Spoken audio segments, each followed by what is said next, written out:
Agora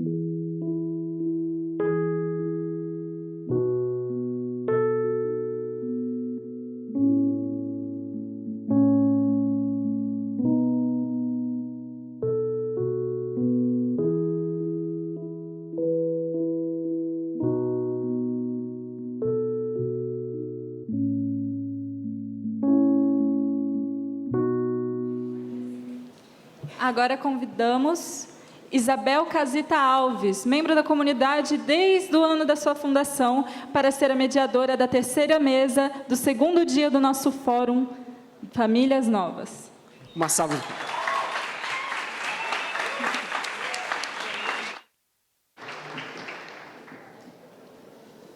Boa tarde a todos.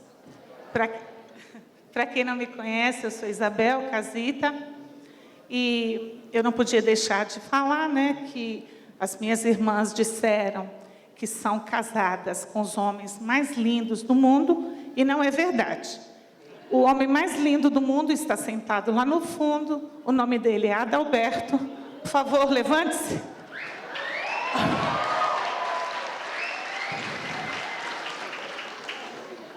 Nós somos casados há quase 31 anos, temos 7 filhos homens, uma neta, e somos membros da comunidade Famílias Novas há 13 anos, consagrados desde o início de coração, e estamos em caminho de vocacionado. Bom, para compor a última mesa do fórum, eu queria chamar o Padre Lodi. Por favor, padre, que dispensa comentários, que vai finalizar, conosco a palestra dele, que é Ide por todo mundo e pregai o Evangelho a toda criatura. Não? Não é isso? Me desculpe. Ah, tá. Sente-se.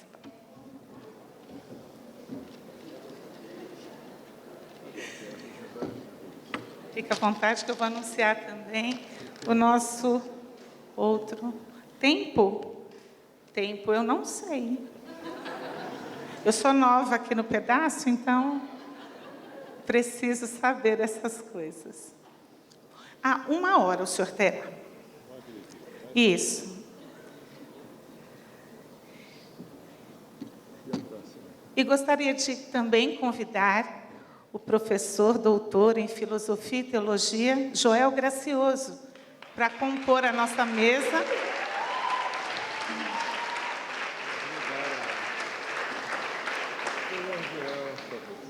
Seja bem-vindo. O professor Joel possui experiência no ensino de Filosofia e Teologia, com ênfase em História da Filosofia Medieval, Patrística, Ética, Antropologia Filosófica, Filosofia da Religião e Teologia Cristã Oriental. Coordena o Centro de Estudos Agostinianos, que possui a maior biblioteca sobre Santo Agostinho na América Latina. E a palestra dele é A Evangelização dentro da Vida Acadêmica. Com ele a palavra. Boa tarde a todos. Bom, em primeiro lugar, gostaria de agradecer a Deus essa oportunidade de estar aqui nesse fórum, nesse evento, promovido pela comunidade Famílias Novas, e agradecer também, evidentemente, a coordenação do evento, o convite que me foi feito para falar sobre um tema que particularmente é especial para mim, Falar sobre a evangelização ou a verdade no meio acadêmico me parece que é algo extremamente importante e necessário, Mas para nós podermos falar sobre isso, eu gostaria então de dividir a minha fala, minha exposição, em 3 partes. Em primeiro lugar, relembrar um pouco a origem da universidade, o que é de fato uma universidade, quando surge isso e qual era a concepção que se tinha ali no mundo medieval. E depois, num segundo momento, falar um pouco sobre a realidade da universidade na nossa época, o que de fato está ocorrendo, acontecendo, não só no Brasil, mas também em outros lugares. Quando começou, digamos assim, esse desmonte da universidade. E, por fim, um terceiro momento, além de mostrar as consequências de tudo isso, o que fazer como cristãos, como católicos, perante essa situação, perante esse desafio. Então, como todos nós sabemos, a universidade, ela é uma criação, uma invenção praticamente da Igreja. A Igreja Católica, é justamente ali no século XII, nós temos, né, a Universidade de Bolonha, né, mais ou menos no ano 1150, que é considerado uma data como o nascimento dessa universidade, e depois vão surgindo outras universidades, como a Universidade de Paris, que vai ter uma importância muito grande no mundo medieval, né? E, de fato, quando nós pensamos no surgimento da universidade, no contexto medieval, nós percebemos que o intuito da Igreja e dos atores históricos naquele momento, que estavam envolvidos com esse fenômeno, era justamente estabelecer um ambiente de pesquisa e de produção do saber, onde as pessoas pudessem realmente ter um espírito investigativo, né, de ir estabelecendo e conquistando cada vez mais o conhecimento, o saber,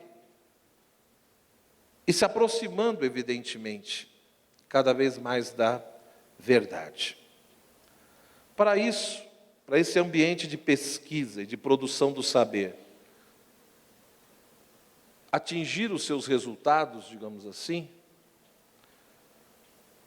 a universidade também era um lugar de debates, de discussões.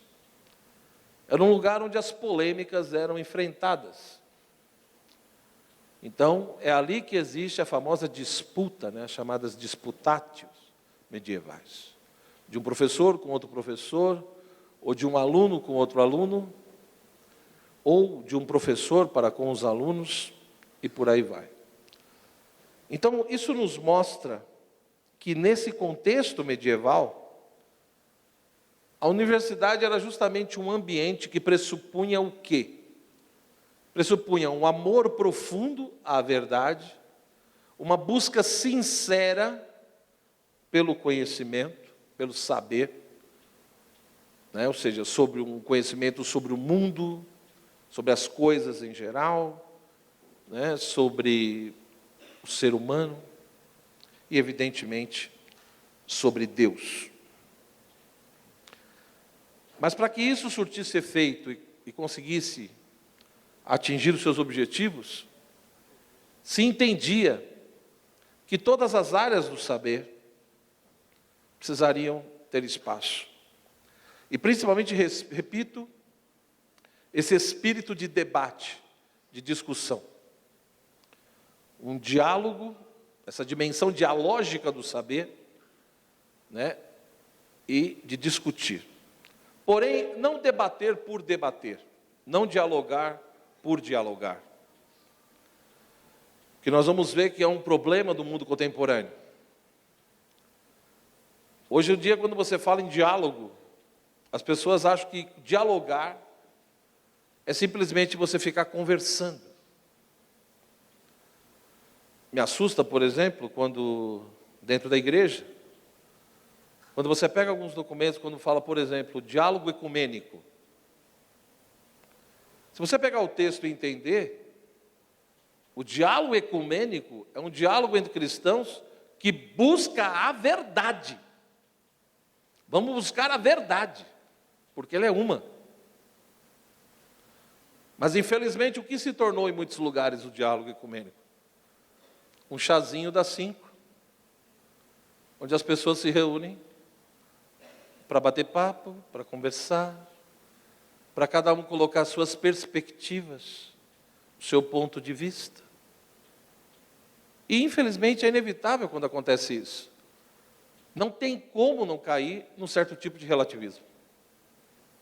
Porque, eu repito, uma coisa é um diálogo, quando você pega, por exemplo, um diálogo no sentido platônico, lá no mundo antigo, ou no sentido agostiniano, né, Santo Agostinho, contexto patrística, ou mesmo essa questão da disputável, etc., no mundo medieval.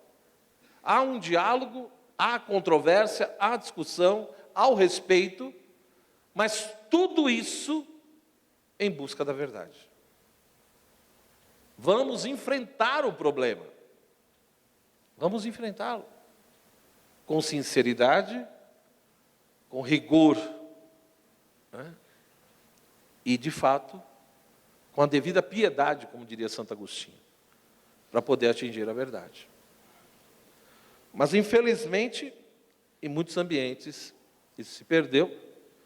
Eu dei o exemplo da questão do chamado diálogo ecumênico, mas eu poderia dar um exemplo no meio acadêmico também. Por exemplo, no Brasil, é muito comum, nas universidades, existe fórum também, vamos fazer um fórum de filosofia, por exemplo. Aí vamos discutir o mal. Tema do fórum, o mal. Aí o primeiro palestrante fala, o mal segundo São Gregório de Nissa. O segundo fala sobre o mal segundo Santo Agostinho. O terceiro fala sobre o mal segundo Santo Tomás.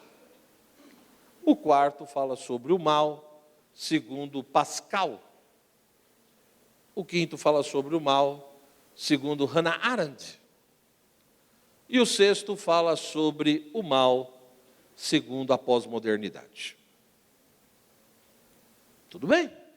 Cada um fez a sua exposição na perspectiva daquele autor. E aí você diz, professor, e depois?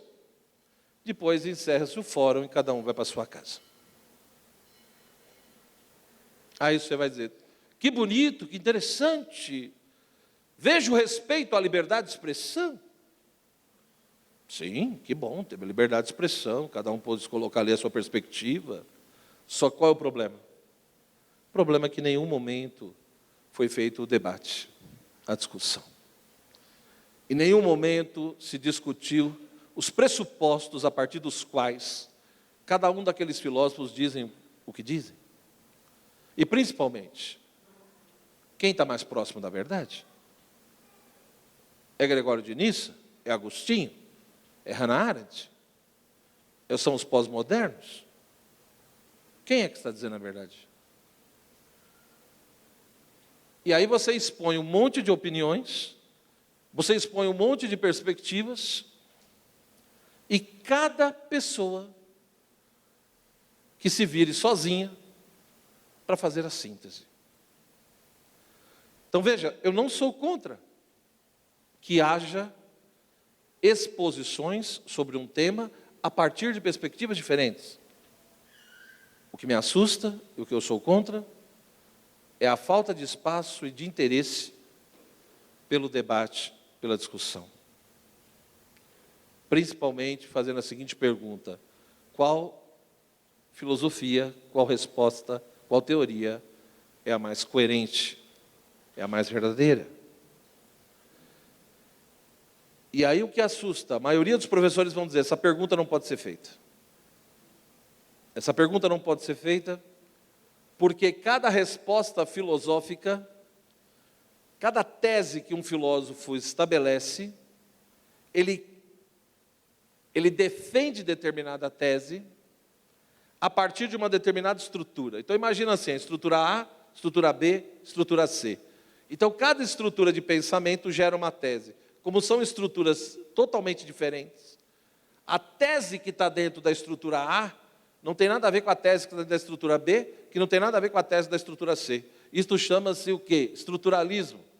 É a ideia de que essas estruturas, elas não têm como dialogar, elas não têm como discutir, porque a tese que a estrutura A defende, ela é verdadeira dentro daquela estrutura, entenderam? Eu tenho a estrutura B defende outra tese, aquela tese que a estrutura B defende é verdadeira dentro daquela estrutura, ou seja, cada estrutura é fechada em si mesma, e na medida em que cada estrutura é fechada em si mesma, e não tem como fazer comparação ou debate, é inevitável você cair ou no relativismo, ou no chamado perspectivismo, e portanto eu nunca vou atingir uma verdade universal, que seja necessária, que seja absoluta. E isso é visto como uma coisa chique. Isso é visto como uma coisa nobre, porque você está respeitando as diferenças, as perspectivas. Você não é uma pessoa dogmática, você não é uma pessoa intolerante e autoritária, aonde você acha que só existe uma verdade, que é válida para todo mundo. Então veja, no mundo medieval, que muitas vezes, ainda existem pessoas, que eu não sei de onde elas tiram isso, mas ainda existem pessoas que apresentam a Idade Média como o período das trevas. É o período das trevas, é o período da superstição e da crendice, é o período não sei do quê. Se a igreja criou as universidades no mundo medieval, nesse ambiente que eu acabei de dizer, como que eu posso dizer que a Idade Média é um período das trevas? Então nós precisamos entender que existe aí todo um desenvolvimento histórico. Por que se colocou a Idade Média como período das trevas? Porque teve o século XVIII, que foi o século das luzes. E portanto os pensadores iluministas e outros acabaram interpretando do modo deles, da maneira deles, aquilo que veio antes. E se o século XVIII era o século das luzes, então a Idade Média era o período das trevas. Lógico que devemos tomar cuidado, sim. Eu sou medievalista, faço parte da Société Internationale de la Philosophie Médiévale, que fica na Bélgica. Então existem idealizações? Existem. Nós temos que tomar cuidado com os extremos. Então tem aqueles que dizem que a Idade Média é o período das trevas. E tem aqueles que dizem que a cristandade medieval é como se fosse o céu na terra. Não tem sentido isso também. Por quê? Porque a própria Idade Média, primeiro que existiram Idade Médias. Não existiu só uma Idade Média cristã. Existiu uma Idade Média cristã latina, existiu uma Idade Média cristã bizantina, existiu uma Idade Média cristã árabe muçulmana, existiu uma Idade Média cristã judaica. E com certeza o período medieval teve as suas belezas, a sua grandiosidade, teve filosofia, teve ciência, teve teologia, teve o surgimento das universidades. Então, foi muita coisa bonita. Mas, com certeza, o mundo medieval também teve as suas dificuldades. Também teve os seus problemas. Por exemplo, por que praticamente quase todos os autores medievais discutem a problemática da existência de Deus e a relação entre fé e razão? Se eles sentem tanta necessidade de aprofundar e explicitar essas coisas, é porque, com certeza, no mundo medieval, deveria, no mínimo, ter um pouco de confusão nesse sentido. E é só você pegar muitas lendas e questões do mundo medieval que mostra que, por um lado, tem toda essa beleza que eu disse, que, na minha opinião, é a maioria das coisas, mas também tinha lá suas limitações, as suas dificuldades, como outras épocas históricas também. Talvez por um motivo óbvio, que a nossa fé nos ensina. Onde tem ser humano, tem filho de Adão. Então, se tem filho de Adão, tem lambança. É simples. Ou seja, o ser humano é capaz de grandes coisas, ele é imagem de Deus, ele não perdeu isso, mas é uma natureza ferida. E como o próprio catecismo nos ensina, mesmo após o batismo, as consequências do pecado original perduram. Portanto, o caminho é longo. Por isso que nosso Senhor nos dá tantas coisas, Por isso que Ele nos dá o seu Espírito, por isso que Ele nos dá os dons do Espírito Santo, por isso que Ele nos dá as virtudes teologais, enfim, por isso que Ele nos dá a sua graça. Por isso que Ele procura nos capacitar. Por quê? Porque o caminho até o céu é longo, é uma luta. Né? A vida cristã é uma luta. E quem não aceita isso, não consegue perseverar. Não consegue. Porque acaba se fechando a própria graça. Então, finalizando esse ponto, o que eu queria mostrar, de uma maneira muito simples e rápida, né, devido ao tempo também, não vou ficar aqui me alongando, mas o mundo medieval não tem sentido falar que é um período de trevas. E o surgimento das universidades e tudo que elas produziram, as escolas. Você tem a escola de Paris, a figura de Abelardo, por exemplo, né? O Guilherme de Champeaux e tantos outros.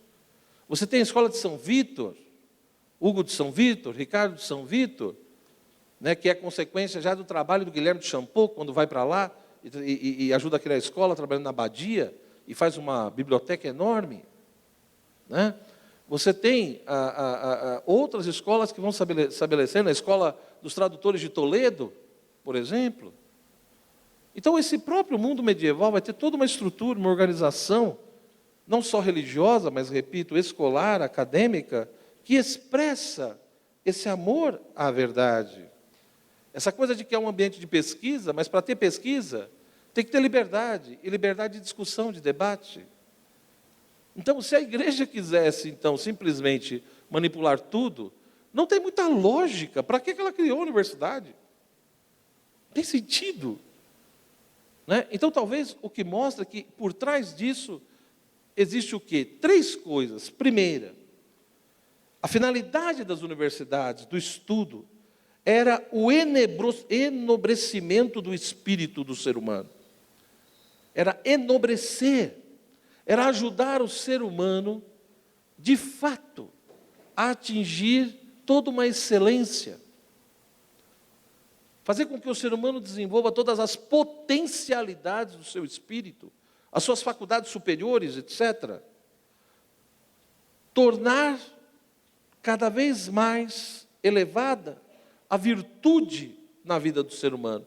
Então, tanto esse enobrecimento, como essa elevação da virtude, essa era a meta e a finalidade do mundo medieval, da universidade no mundo medieval. E é por isso que no próprio contexto medieval, havia a distinção, primeiro, entre ciência e sabedoria. A ciência é o conhecimento das coisas criadas.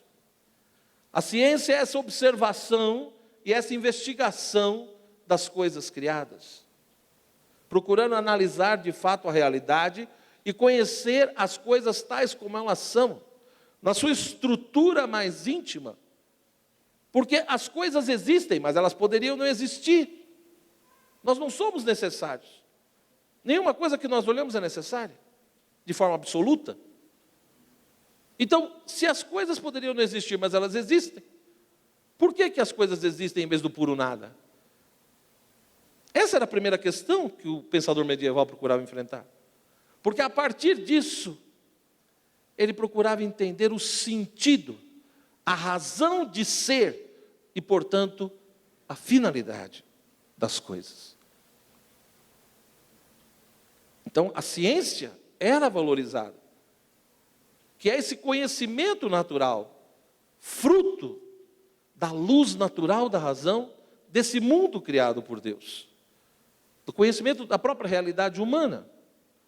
A sabedoria, por sua vez, não é tanto o conhecimento das realidades criadas, mas sim o conhecimento das realidades eternas, daquilo que é absoluto, daquilo que é imutável. Por isso que, se na ciência eu me volto para conhecer as estrelas, ou a ursa maior, na sabedoria me interessa conhecer o Criador da ursa maior. Como eu me aproximo dele?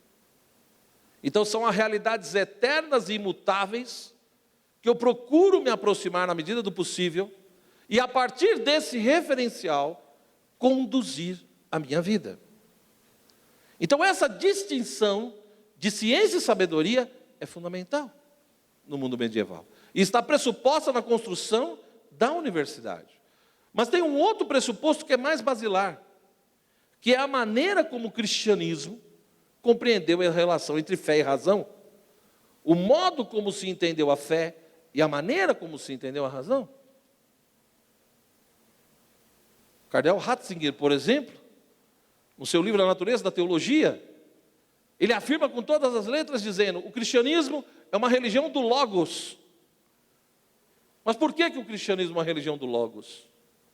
Porque para o cristão, a fé, com certeza, é um dom de Deus, é uma iniciativa divina, mas que pressupõe a presença da razão. Ou seja, para o cristão, para nós católicos, e a maneira como isso era compreendido a partir da patrística, e também depois na escolástica, seja com o santo Anselmo, seja com o santo Tomás no século XIII e tantos outros, a razão, ela vai ser vista como aquilo que possibilita o fato de Deus nos dar a fé e a graça. A fé é um dom, mas Deus não dá o dom da fé para uma pedra. Ele não dá o dom da fé para uma planta. Ele não dá o dom da fé para um cachorro. Ele dá o dom da fé para um ser humano. Por quê? Porque quando eu digo, eu creio, quando eu realizo o ato de fé, e quando eu expresso esse ato de fé, eu uso a minha razão. É a minha razão e a minha vontade que eu estou usando. E muitos autores medievais, eles lembram disso. Então, no próprio ato de fé, quando eu digo eu creio, já está pressuposta o uso, a presença da razão. Então é evidente que a fé é um dom de Deus, mas é um dom que pressupõe um certo tipo de natureza que foi pensada, criada e dada por Deus ao ser humano. Ora, isso posto, mostra então que nós precisamos compreender essa relação entre fé e razão, porque é a partir desse princípio, dessa compreensão, que vai se erigir todo esse contexto, essa arquitetônica do mundo medieval das universidades. E compreendendo isso, fica muito mais fácil de nós entendermos o que ocorreu a partir do século XX, principalmente. Então, voltando, a universidade surge ali no século XII, com essa finalidade de enobrecer o ser humano e de tornar mais alto as suas virtudes. Para isso, estabelecer um ambiente de pesquisa e de produção de saber, um lugar de debate, tendo clara distinção entre ciência e sabedoria, mas ao mesmo tempo estimulando as duas, mostrando que as duas são importantes. Eu tenho que buscar tanto ciência quanto sabedoria, mas tudo isso só tem sentido se você partir de uma certa compreensão sobre a relação entre fé e razão. Então, o que é a fé, por exemplo? Santo Agostinho, nos seus sermões, ele vai dizer que a fé é um pensar com assentimento. Ora, se a fé é um pensar com assentimento, repito, quando eu digo eu creio, eu não creio com o meu estômago, com o meu pé.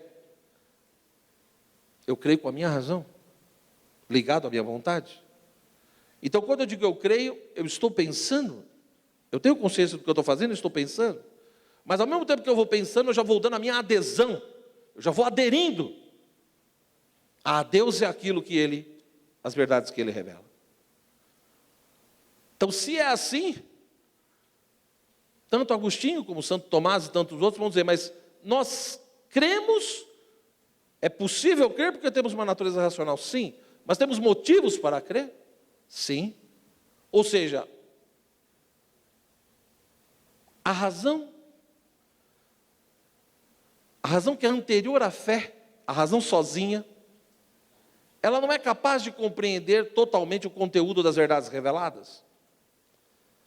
Mas a razão, ela pode mostrar e indicar que é conveniente crer. Por exemplo, as 5 vias de Santo Tomás. Então, quando você pega O argumento a favor da existência de Deus, que está no livro 2 do Livro-Arbítrio de Santo Agostinho. Quando você pega o capítulo 1, 2, 3 e 4 do Monológio de Santo Anselmo, onde ele apresenta ali 3 argumentos a favor da existência de Deus.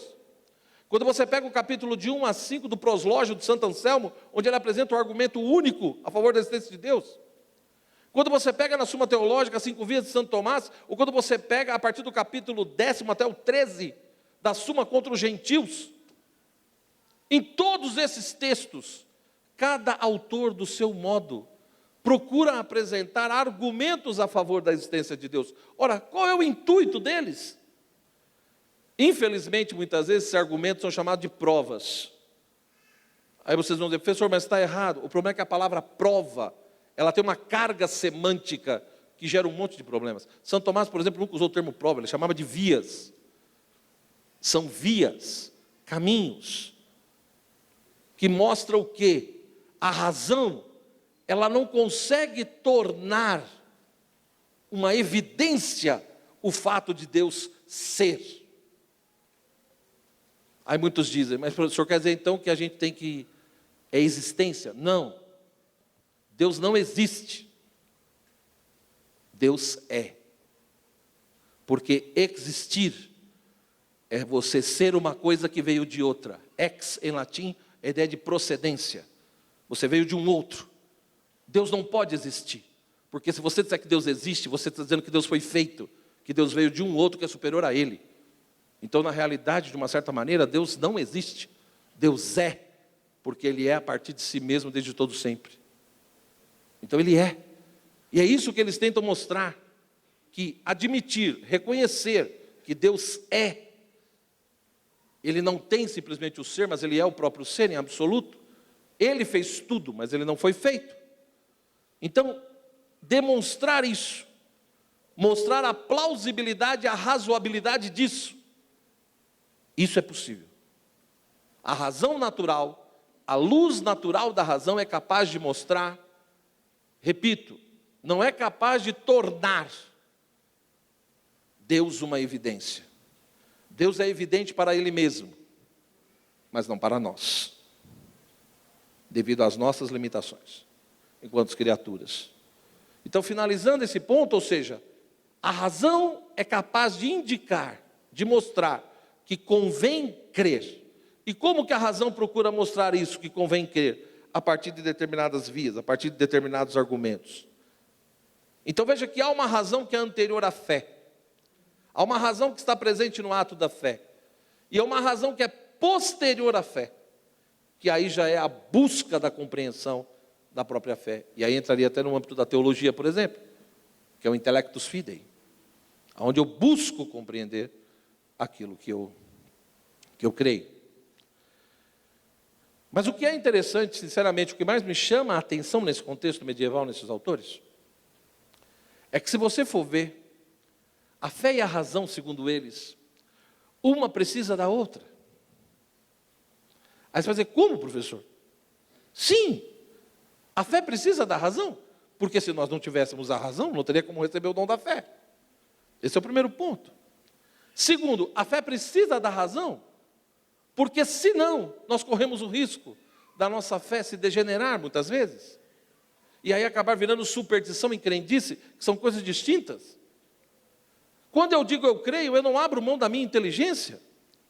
Santo Agostinho, no sermão dele, sermão número 120, ele diz, Deus nos criou e nos diferencia dos animais através da razão. Ora, se nós somos superiores aos animais, distintos dos animais, pela razão, como que Deus poderia pedir a nós que nós venhamos a abrir mão daquilo que Ele nos deu e que nos torna superior aos animais? Ou seja, se eu sou diferente e superior aos animais por causa da razão, e foi Deus que me fez assim, como que Deus poderia pedir para mim, para eu poder ter fé, eu tenho que abrir mão da razão, que é aquilo que Ele me deu, que me torna diferente e superior aos animais? Deus estaria sendo contraditório e confuso? Então não tem sentido isso. Então a fé precisa sim da razão. Ela nos protege, Porque a razão nos leva a refletir, a questionar, a pensar, a não acreditar em qualquer coisa. Por isso que a gente não pode confundir as coisas. Uma coisa é ser incrédulo. Uma coisa é você ser incrédulo ou uma pessoa chata que fica enchendo a paciência. Outra coisa é aquilo que São Pedro diz em outros textos. Eu tenho que saber dar as razões da minha esperança? Sim, mas eu também tenho o direito de perguntar. Por que eu devo acreditar e aceitar naquilo que você está falando? Por quê? Ontem eu estava no mosteiro, por exemplo, dando formação para os monges de Vinhedo. Na hora do almoço, aí tinha uma pessoa junto. E ela virou e disse assim, não, então é por isso, né, como a Bíblia diz, né? Você se ajudará e Deus te ajudará. Aí eu estava quieto até então. Eu falei, mas aonde está isso? Ah, está lá. Lá onde? Meu Deus, quer dizer, nós temos que tomar cuidado com isso. É a mesma coisa, os absurdos que eu ouço sobre Santo Agostinho, sobre Santo Tomás, sobre autores medievais. Aí quando você faz a pergunta, onde está isso? Qual texto? De preferência em latim, por favor. Aí a pessoa... Ah, mas eu li na revista super interessante. Ah, não, me desculpe. Eu tenho filho para criar, por favor. Não tem condições. Não dá para perder tempo com esse tipo de coisa. Falar nisso, agora deu uma super interessante, né? A última que saiu agora, o título é Filosofia Popstar. Que tem os nomes que vocês conhecem por aí, que eu não vou fazer propaganda. Não é? Mas até eu, ganhar 30 mil reais para dar uma palestra de 2 horas é interessante, né? O pessoal da esquerda é interessante por causa disso. Todo mundo fala de pobre e de justiça, né? Mas ninguém tem problema com o capitalismo, no sentido prático. Né? Eu falei que fazia por 2, ninguém me chama. Uma coisa que... De 25 para 2 é considerável, né, padre? É um desconto bom. Mas não rolou, não deu certo. Acho que o que eu penso não bate muito com o que o pessoal pensa. Mas, enfim. Então, essa relação entre fé e razão é um pressuposto muito importante. Aí você vai dizer, professor, mas em que a fé ajuda a razão? E aí a parte mais bonita, na minha opinião. A fé ajuda a razão, primeiro, desafiando a razão. A fé desafia. E por que a fé desafia a razão? Para ajudar a razão a desenvolver a virtude da humildade. Então você é muito inteligente, você é muito capaz. Então explique o mistério da Santíssima Trindade. Explique o mistério da encarnação do Verbo de Deus, ou da virgindade perpétua de Nossa Senhora. Então a razão desafia, ou melhor, a fé desafia. Só que ao mesmo tempo que a fé faz isso, para tentar ajudar a desenvolver a humildade da razão, ela também faz uma segunda coisa. Por quê? Porque se a fé só desafiar, a razão corre o risco de despirocar. Ela surta, ela endoidece, e aí ela não tem esperança. Então o que a fé faz? A fé, por um lado, desafia. Por isso que os dogmas, eles não limitam a razão. Os dogmas treinam a razão para fazer a transcendência em relação ao absoluto e ao mistério. Ou seja, a verdade revelada não é irracional. Ela não é racional porque não se submete à lógica natural simplesmente. Mas também não é irracional. É transracional. Por isso que o dogma é importante, porque é o desafio a uma razão humilde, que quer se tornar humilde e superar a sua soberba. Mas se a fé fizesse só isso, correria risco. Então por que a fé também faz o quê? A fé consola. A fé vem e diz para a razão, olha, você ainda não entende, mas se você crer, você um dia entenderá. A fé gera esperança, a certeza de que Deus é fiel. Isso é o mundo medieval. Essa é a perspectiva de uma universidade no século XII, no século XIII. Né? E, portanto, essa certeza de que eu preciso... Por isso que o curso de teologia fazia parte das universidades públicas. Até hoje, muitas universidades da Europa, existe o curso de teologia em universidade pública. Por quê? Por causa de todo esse histórico aqui. Bom, o que aconteceu? A partir da década de 60, 1950, 1960, por aí, começou a mudar muitas coisas. Eu não tenho tempo aqui para ficar... Tem 2 livros, que é só você ler que você vai entender bem. O mais antigo, do Alan Bloom, chamado O Declínio na Cultura Ocidental. E o outro, do Roger Kimball, Radicais na Universidade. Tem outros também, mas esses dois textos, 2 livros, já ajudam a compreender algumas coisas. Então, o que ocorreu? O principal ponto. No mundo medieval, existiam 2 momentos na formação. O primeiro momento era dedicado, como se fosse uma fase preparatória, para ajudar a despertar aquela excelência, aquele enobrecimento do espírito humano. Então era a fase das chamadas artes liberais, o famoso trivium e quadrivium. Então o estudo da dialética, da retórica, da gramática, né? E depois da aritmética, da geometria, da música, da astronomia, etc. Tá bom? A finalidade dessas artes liberais era justamente preparar e colaborar para que a pessoa tivesse, em primeiro lugar, o desenvolvimento do seu espírito. Então, o estudo da gramática, da retórica, da dialética, era justamente esse, fazer com que o ser humano entrasse nessa dimensão do espírito, da linguagem, do pensamento, e fosse adquirindo aquilo que a gente fala tanto hoje em dia, né? Essa autonomia, essa capacitação, para poder compreender a verdade, atingir a verdade. Da mesma forma, o quadrivium, quando se falava da música, da astronomia, da aritmética, da geometria, essa ideia da relação do homem com o mundo, porque 4 elementos, terra, água, ar e fogo, né? Então a maneira de se relacionar com o próprio mundo criado, e qual é o lugar do ser humano nesse mundo criado. Então veja que eram artes liberais, no sentido de que eram contrárias àquelas artes mais servis, né, mecânicas, né, que tinham uma outra finalidade, que não era o enobrecimento do próprio espírito humano. Depois disso, depois desse período preparatório das artes liberais, aí vinha aquelas coisas mais específicas, onde cada um, de fato, escolhia uma determinada área, como direito, por exemplo. Eu quero fazer direito. Ora, o que aconteceu no mundo contemporâneo?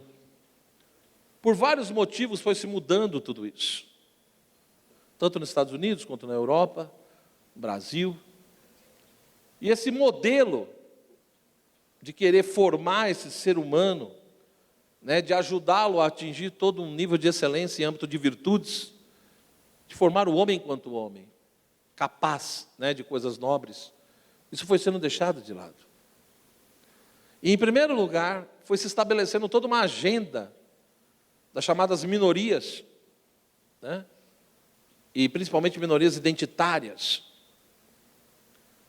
Isso foi invadindo o mundo universitário, principalmente a partir de 1960, depois de 1970, foi ganhando cada vez mais força. E hoje a coisa é muito intensa.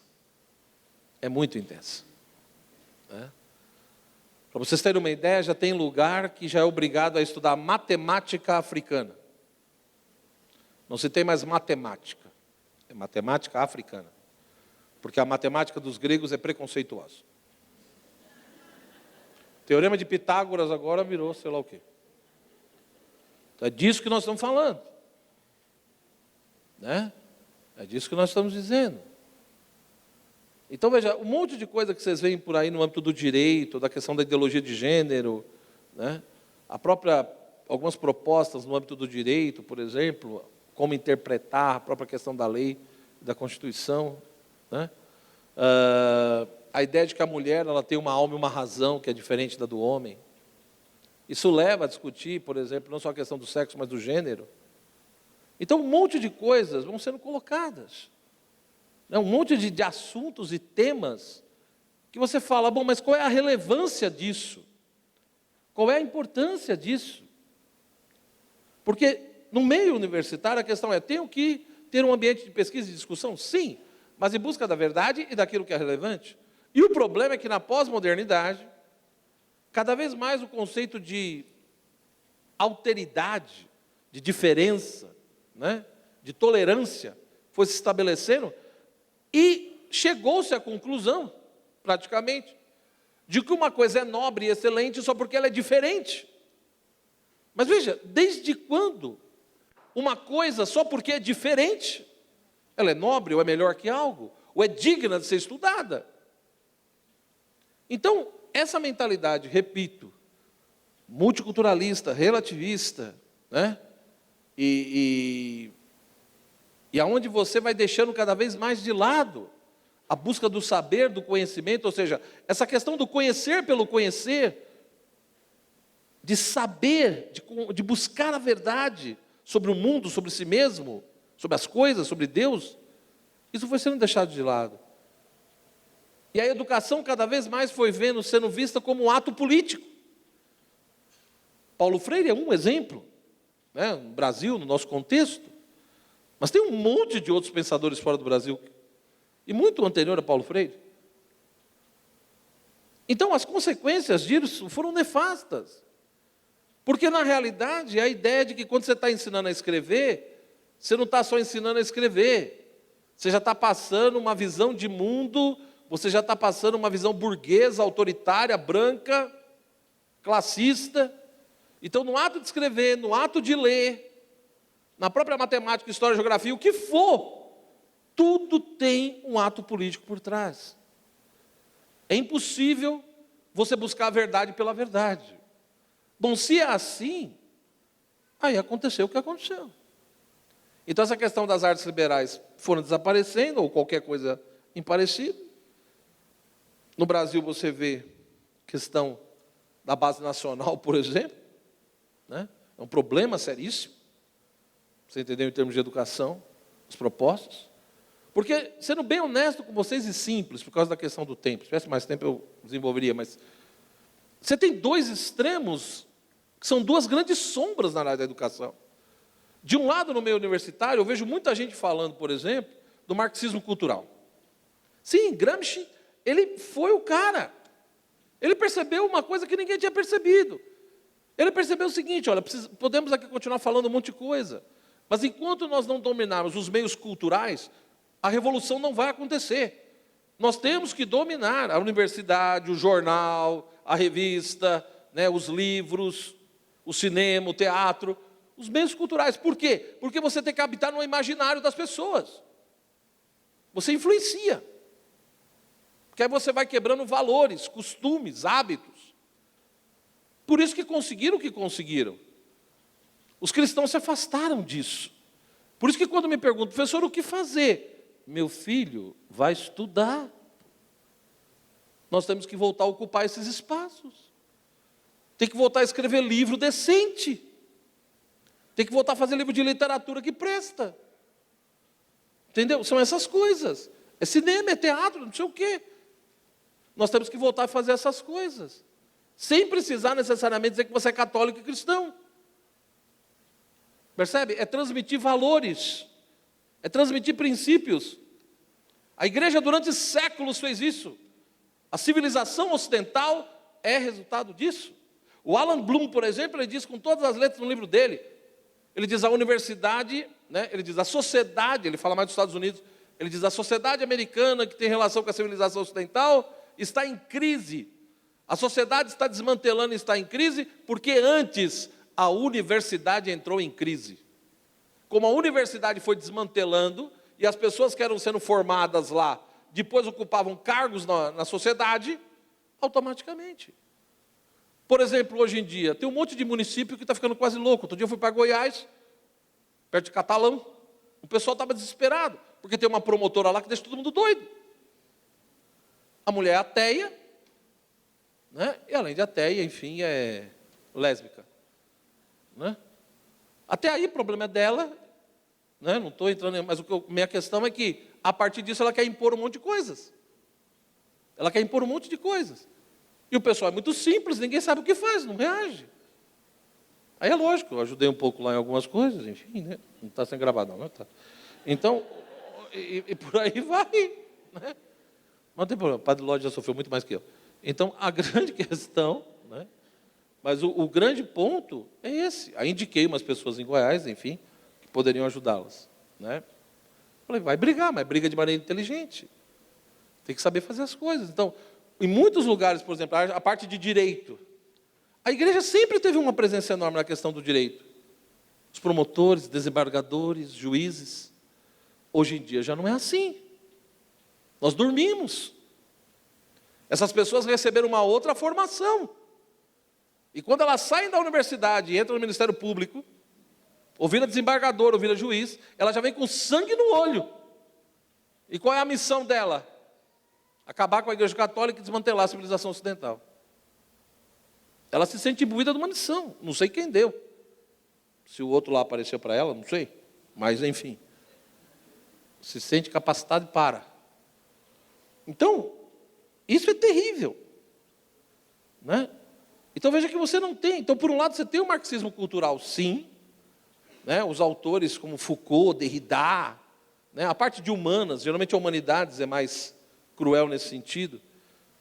Mas a área de exatas e biológicas também está se contaminando cada vez mais. Menos, mas também está.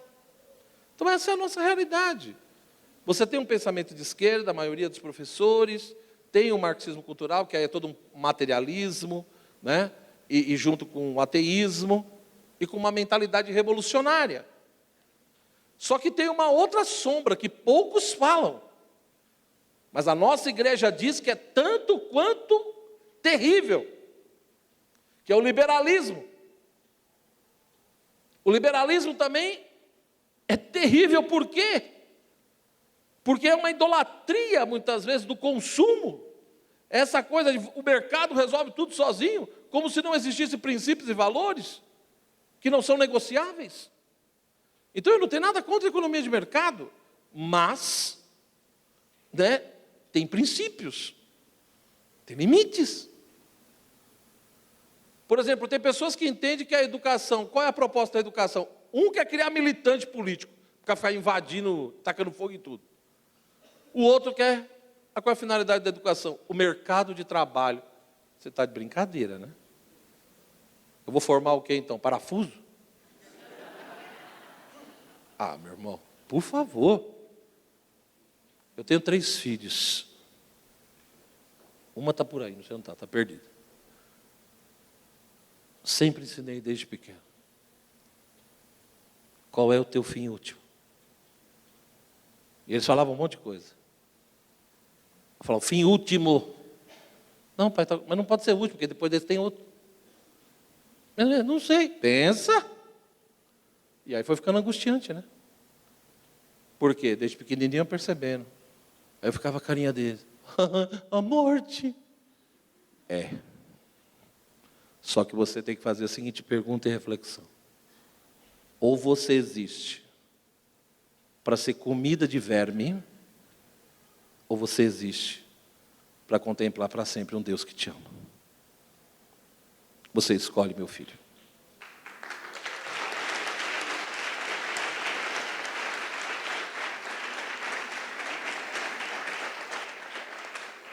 Não é a mesma coisa. Porque se eu existo para ser comida de verme, eu vou me comportar de um jeito. Se eu existo porque eu fui criado por amor e para amar e para ver Deus. Por isso que eu acompanho muitos casais. Infelizmente ou felizmente, Deus sabe o que é o melhor. Deus só me deu 3 filhos. Amém? Eu aceito. E errei muito nesse sentido. Mas é por isso que eu sempre digo para casais que eu acompanho: o aborto é uma coisa horrível, gravíssima. É assassinato. Mas a criança abortada, ela existe. E ainda ela tem a chance de alguma coisa. Mas aquele filho que você nunca quis ter e se fechou a vida, esse não vai ter chance de nada. Porque ele não vai poder ver a Deus. Porque você, como causa segunda, não permitiu. Pense nisso. Pior que o aborto. Repito, o aborto é assassinato, sou contra qualquer situação. Mas a criança que não foi gerada, ela não tem chance, nunca, de ver o seu Criador. Porque o seu pai e a sua mãe entenderam que não devia ter. Por isso que eu chorei muito quando eu descobri que a minha esposa não podia ter mais filhos. Porque quando podia, eu não quis, no meu egoísmo. E quando eu queria, não podia. Né? Então isso é muito sério. E é isso que a gente tem que refletir um pouco. Né? Indo para o último ponto aqui. Ou seja, a universidade está em crise? Está. Tem alguma exceção ou outra? Tem exceções. Mas no geral, a maioria das vezes é uma situação bem delicada, bem complicada. Repito, por um lado você tem todo esse marxismo cultural. Por outro lado, você tem muitas vezes uma mentalidade do liberalismo, uma coisa exagerada, onde como se tudo fosse mercadoria. Tem pessoas que eu conheço que é a favor, por exemplo, como que vamos resolver a questão de tráfico de órgãos. Eu conheço pessoas que é a favor da liberação. Libera o mercado de órgãos. Quanto custa um coração, um rim, que o mercado se autorregula. Eu conheço pessoas que defendem isso. Para mim isso é loucura, é sandice. Né? Então assim, para a gente poder finalizar, você poderia me perguntar: professor, mas dentro desse contexto de um marxismo cultural, de todo um liberalismo, porque às vezes a pessoa não é de esquerda, não é marxista, mas é ateu do mesmo jeito. Eu conheço um monte de liberal que é ateu, que só busca o quê? A riqueza e o prazer, não busca mais nada. Acredita que existe só isso daqui, o aqui, o agora e acabou. O que interessa é aquilo que me dá satisfação. Então é a busca constante do poder, da glória, do prazer. E tudo isso é vazio, segundo Cristo. Tudo isso não se sustenta. Então, da mesma maneira que nós devemos ser críticos à questão do marxismo, do comunismo, do socialismo, nós também precisamos entender que o liberalismo não é solução, não é resposta. Né? Uma sociedade simplesmente de consumo pelo consumo só gera vazio, não resolve nada. Então, o que eu vejo, por exemplo, cada vez mais no mundo universitário? Escravidão da bebida. Eu nunca vi tantos jovens que bebem cada vez mais. O alcoolismo aumenta cada vez mais. A questão das drogas, não preciso nem falar. Né? Consumo de droga é uma coisa assustadora. Então, bebida, drogas, né? É terrível. A promiscuidade, essa coisa de sexualidade, então, virou uma banalização total. Então não é só a doutrinação, você tem uma doutrinação marxista, mas você também tem uma doutrinação liberal. O apego ao dinheiro, como se isso fosse o sentido da vida. Então você tem uma falta de amor pela verdade, e é lógico que essa coisa de droga, de bebida, de sexualidade desenfreada, com doutrinação, qual é o resultado? O resultado é a perda do sentido da vida. Não tem como. Não tem como a pessoa encontrar ver sentido em tudo isso. Ela realmente vai se sentir arrebentada. Então, perante esse quadro, essa situação de crise, onde muitos têm esse vazio, não vê sentido em nada, estão escravos de um monte de vício. É nesse contexto que os jovens católicos entram na universidade, seja uma universidade pública ou particular. É nesse contexto que eles vão entrar. Muitos me perguntam, professor, o que fazer? E aí eu finalizo dando algumas dicas. Primeiro, quando você entrar numa universidade, ou se você já faz parte de uma universidade, a primeira coisa que você tem que se preocupar é com a sua vida de oração. Você precisa ter a sua intimidade com Deus. Você precisa ter uma vida oracional. Quem não reza não se salva. Alguém já disse isso, e não fui eu. Né? Então precisa ter vida de oração. É o Santo Terço, é a meditação da Bíblia, né? E tantas outras orações, meditações. E todos os dias, vida de oração.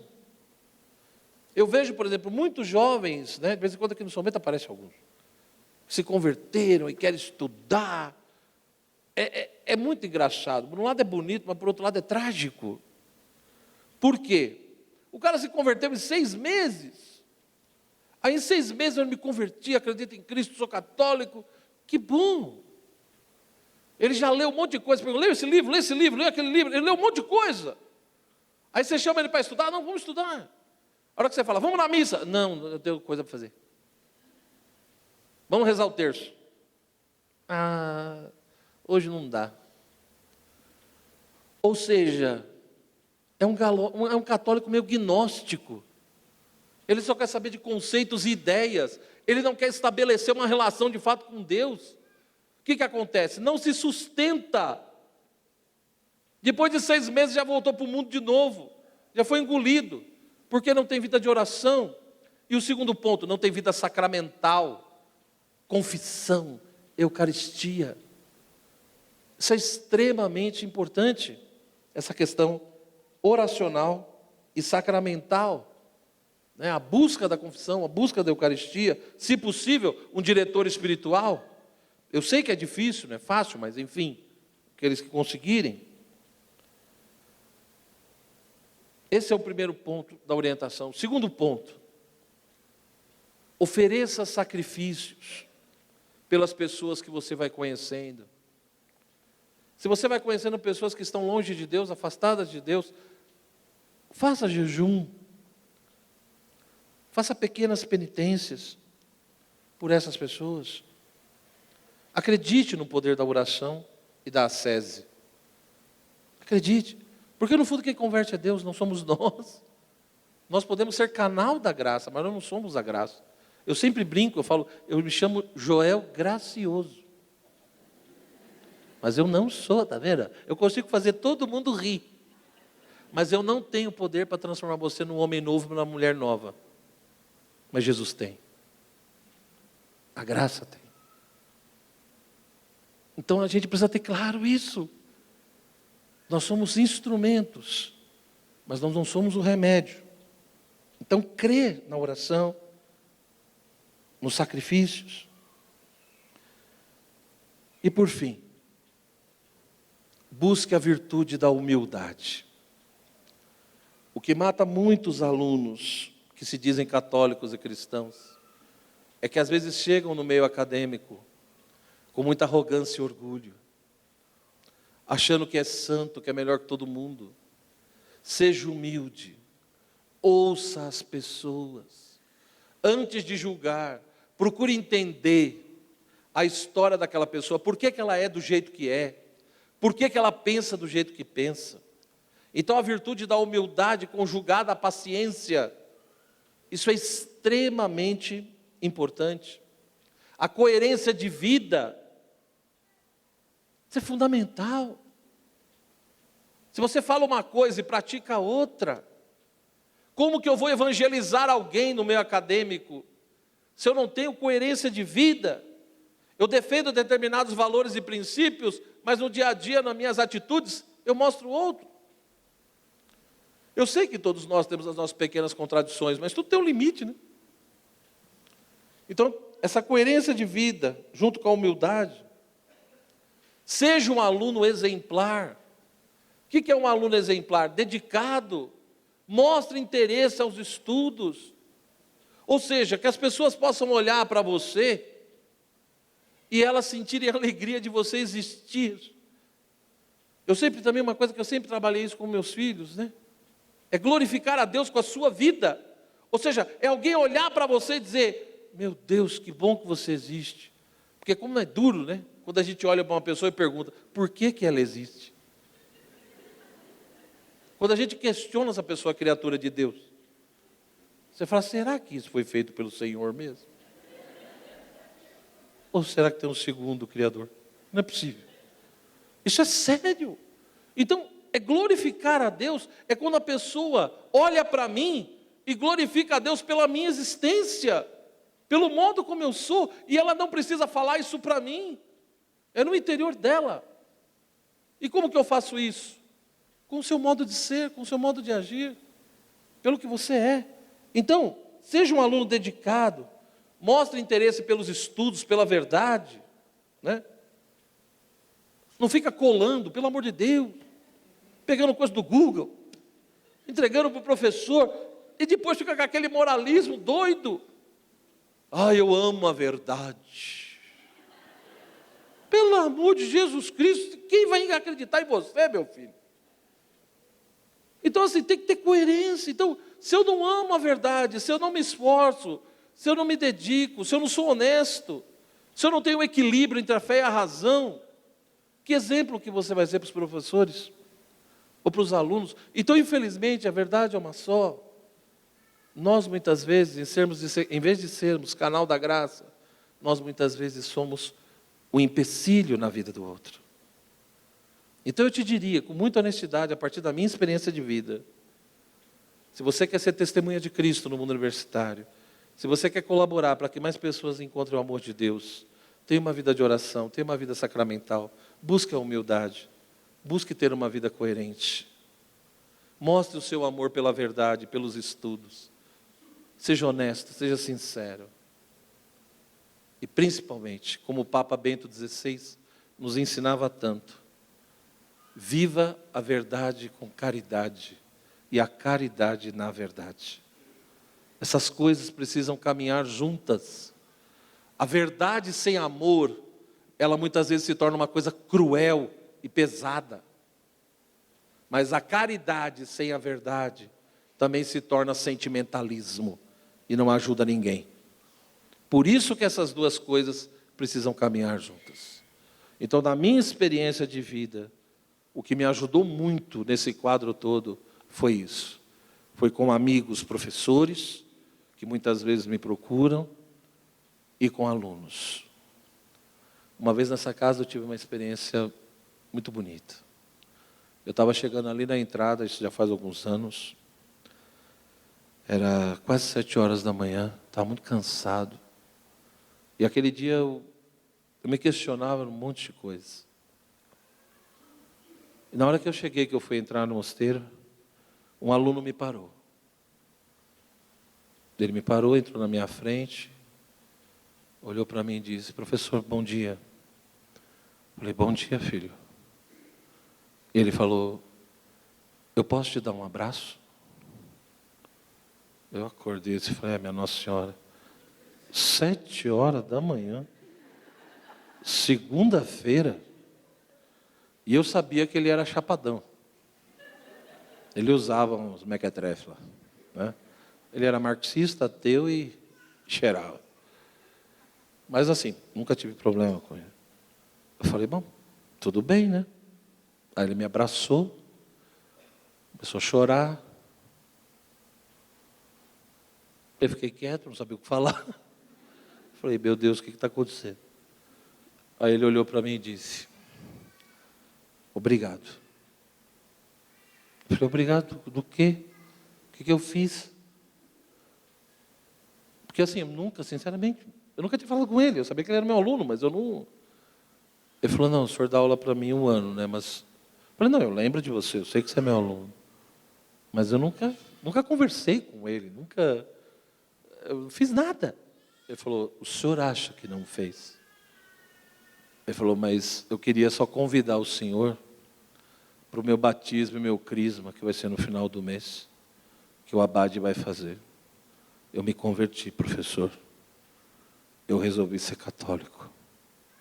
E eu só queria dizer, não para o orgulho do senhor, porque eu sei que não foi o senhor, mas eu queria dizer duas coisas. Primeiro, eu gostaria de pedir perdão para o senhor, porque muitas vezes na aula eu fui muito agressivo com o senhor. E o senhor nunca revidou. O senhor respondia todas as minhas perguntas.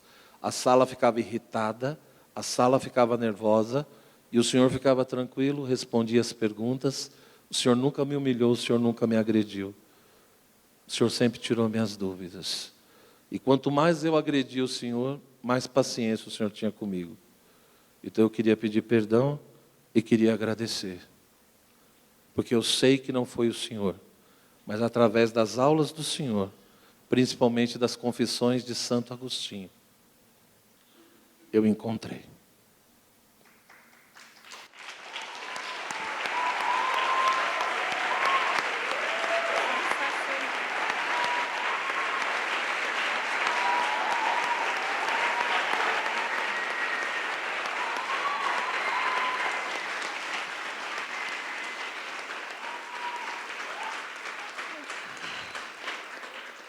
Esse rapaz hoje, ele está casado, e antes dele casar, ele parou a vida promíscua que ele tinha.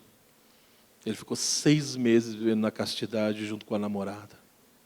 A namorada também se converteu, eles casaram, e faz mais ou menos 6 meses que nasceu a primeira filha dele.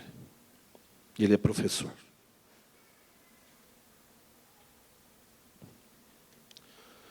Só por ele valeria a pena. Só por ele eu passaria tudo de novo. Para mim é isso. Evangelizar no mundo universitário é isso. A questão não é quantitativa. A questão é fazer o que Deus nos pede. Mesmo com as nossas misérias, Deus nos usa. E num dia que eu estava muito mal, me questionando profundamente, eu perguntava para Nosso Senhor, para que eu faço tudo isso? Para que eu viajo tanto, Senhor? Eu deixo a minha família, eu deixo tantas coisas. Para quê? A impressão que eu tenho é que ninguém ouve. E naquele dia Nosso Senhor respondeu, às 7 horas da manhã. Foi a única vez. Mas para mim bastou. Porque o justo caminha na fé, não na visão. Eu não preciso ver mais nada. Cristo aqui veio. Deus abençoe vocês. Obrigado.